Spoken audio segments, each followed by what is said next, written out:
Vato, on mute. Hey, what's up? I have a textual question. In 2 Thessalonians chapter 2, verse 1 through 8, would you say that that particular passage has been fulfilled in the past? I believe in a dual fulfillment, so I think that the immediate fulfillment is 70 AD with the high priest, the Jewish high priest, and the alliance with Rome, the beast. Mm-hmm. So if you read the book of Revelation, the whore is Israel, as the prophets always call Israel the whore. It even says that the whore is where our Lord, the place where our Lord was crucified in the apocalypse. So that tells you that it's Israel. So the high priest is dressed in the garments in the ritual outfit that befits actually the whore of Babylon in the book of Revelation.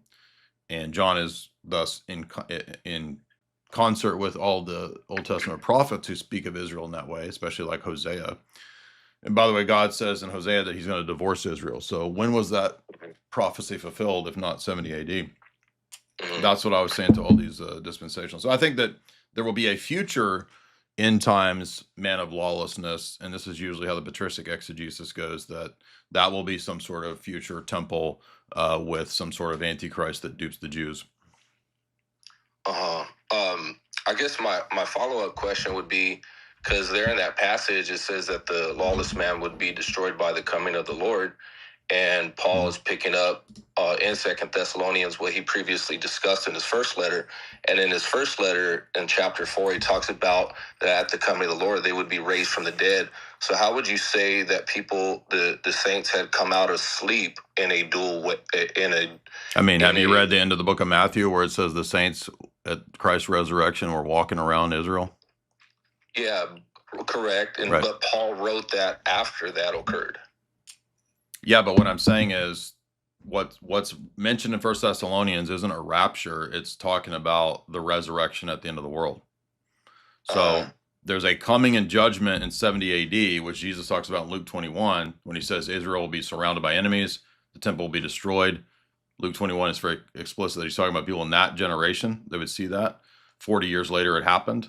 So that's all a type of what happens at the end of the world, because the temple is a type of the universe and the earth, right? So when it's destroyed, that is a symbol of the eschatological destruction of the universe at the conflagration and at the great white throne judgment, the resurrection, and all that. Okay, so let me see if I'm understanding you correctly. Before we get to this, are you aware that many times in the prophets, like Isaiah 19 or in Ezekiel early on, it talks about God coming in judgment in the clouds against Egypt, against Babylon? Yeah. Okay, so that's the coming of judgment in 70 AD. Okay. And I guess my follow-up question is, and I want to make sure that I understand you correctly. Sure, that's fine. So you're saying that there was the resurrection of 1 Thessalonians chapter 4 was fulfilled? No, I'm saying that it's primarily in 1 Thessalonians talking about the end of the world, but there are signifiers and types and signs of that even beforehand in 70 AD. The first resurrection, according to the book of Revelation, is baptism. So everybody's participating in the first resurrection through being baptized. The second resurrection is at the end of the world when all the bodies are joined back to the souls. Mm-hmm. And I guess the difficulty that I'm having in understanding that is because you say that in 2 Thessalonians chapter 2, verse 1 through 8, that was fulfilled in a partial way, but that is the same coming of the Lord. You misunderstand what I'm saying, man. I'm not saying that it's a mirrored event. It's not partially fulfilled, like half of it's fulfilled and then the other half is later fulfilled at the end of the world. All of these events that are happening in the book of Acts up to the time of 70 AD, they're a spiritual and a physical, small typological fulfillment of what happens in a mirrored sense at the end of the world. So it's not like half of Matthew 24 or half of Luke 21 happened in 70 AD, and then the other half of the passage happens at the end of the world. All of the events have minor typological realities that are fulfilled in the first advent up to 70 AD, and then they're mirrored at the end of the world in a global sense. That's what I'm saying. Okay, so you're saying that the mirror typological fulfillment of 1 Thessalonians chapter 4 is the resurrection of baptism? There's not just it's multiple things are signs and symbols of this and fulfillments of this. Okay. So Christ, listen, like we'll walk through First Thessalonians in a second here, but let's go to Luke.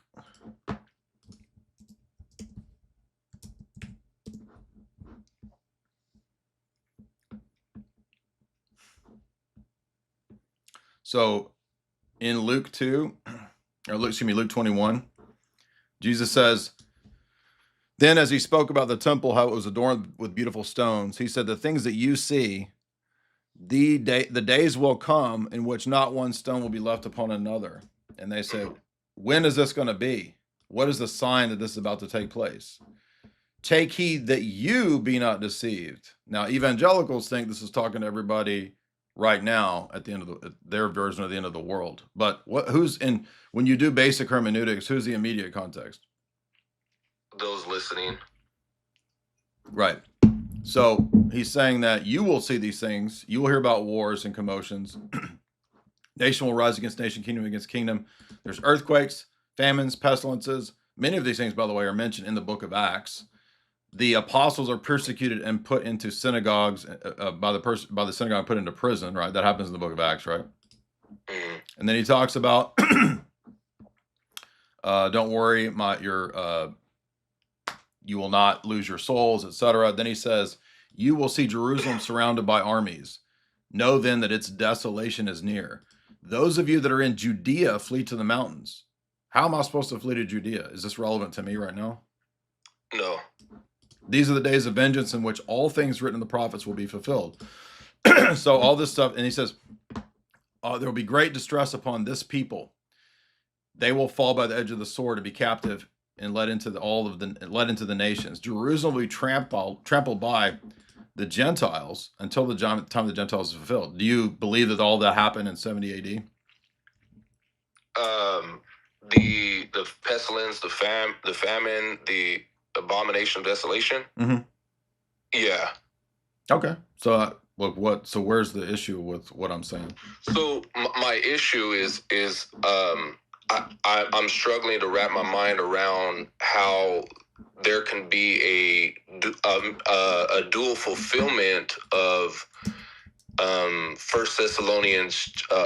Second Thessalonians chapter 2 verses 1 through 8, which is Paul picking up in First Thessalonians chapter 4, which is the resurrection. And so I'm trying to wrap my mind around what was the typological fulfillment of First Thessalonians chapter 4. Okay, so Second Thessalonians 2 is about the apostasy, and the apostasy here is referring to, as I argued, if you read David Chilton's book, Days of Vengeance, he goes into great detail arguing how this is referring to the high priest in the temple, right? Yeah.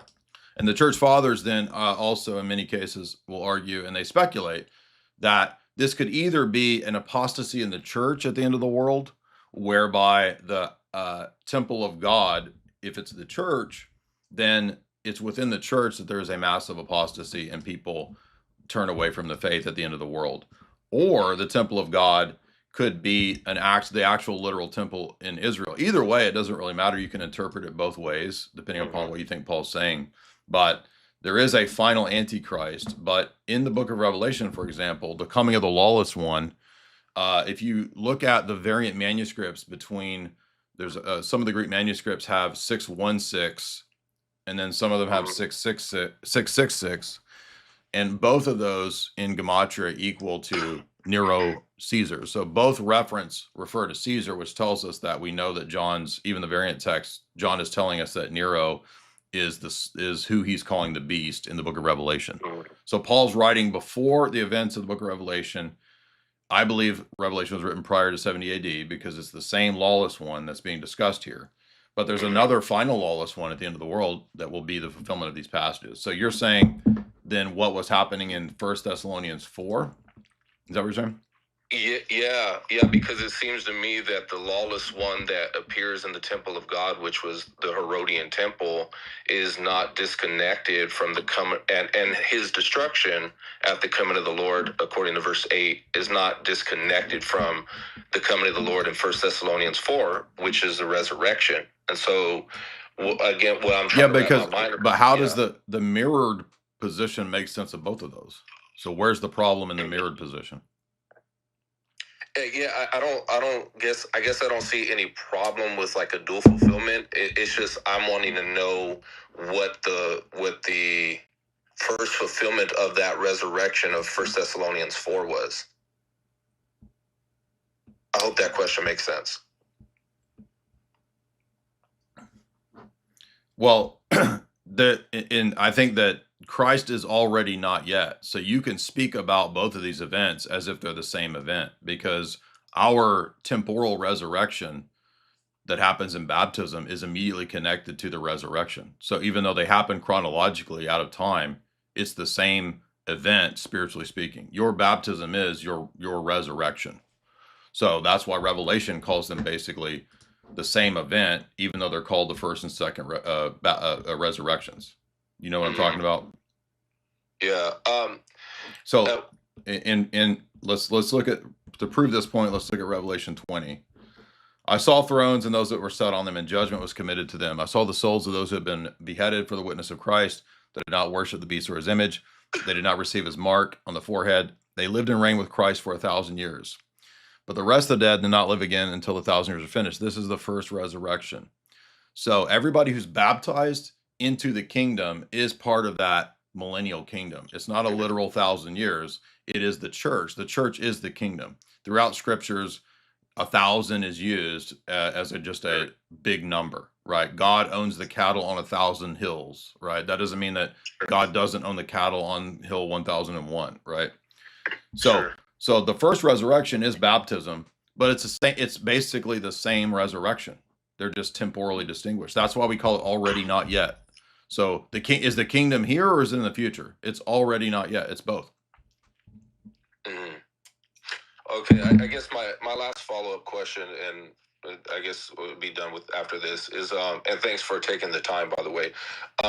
So when you read in Luke 21, and it's also like paralleled in Matthew 24 verse 15 regarding the coming of the Lord, and as you rightly pointed out, the immediate context for those listening, and so that would mean we can deduce from that that those that listen seeing the abomination of desolation in the holy place, which is the Herodian temple. Yeah, the Romans, according to Josephus, who was eyewitness. I read Josephus on this. He talks about, wrote a paper on it 15 years ago. Like, Josephus saw the Romans come and put their pagan insignias inside the temple. That's the defiling of the temple. Just like, have you read Maccabees? Yes. Okay, so you know then that what happened in the Maccabee period is an abomination of desolation that happens in 70 AD. That proves the mirroring right there. Correct, and I'm not in dispute of the mirroring. And okay. I believe that Antiochus Epiphanes was like an Antichrist, right? Yeah. I guess my it's not necessarily the abomination of desolation I had a question about. It was just leading up to the follow-up question, is that because concerning that event, Jesus says that this gospel will be preached in all the world, and then the end of the age will come. And Paul says that the gospel was preached in Colossians and Romans and right. First throughout the Roman Empire, right? The known world. Yeah, correct. Yeah, throughout the whole world, and then the end of the age will come. And also 1 Corinthians chapter 10 verse 11, Paul says that the end of the age has come upon his generation. Yeah. So that's all of which is proving the partial preterist position. So I guess the question then is, if there's a mirroring effect, which I'm not in dispute of, I'm just trying to see how it can be reconciled that there's a mirroring effect of the end of the age, which Daniel says, according to Daniel chapter 12, is the resurrection, the bodily resurrection. And so I'm trying to see how that there's that compatibility there. If the end of the age has taken place, wouldn't that necessitate the bodily resurrection? No, the spiritual resurrection is what happens at the first advent.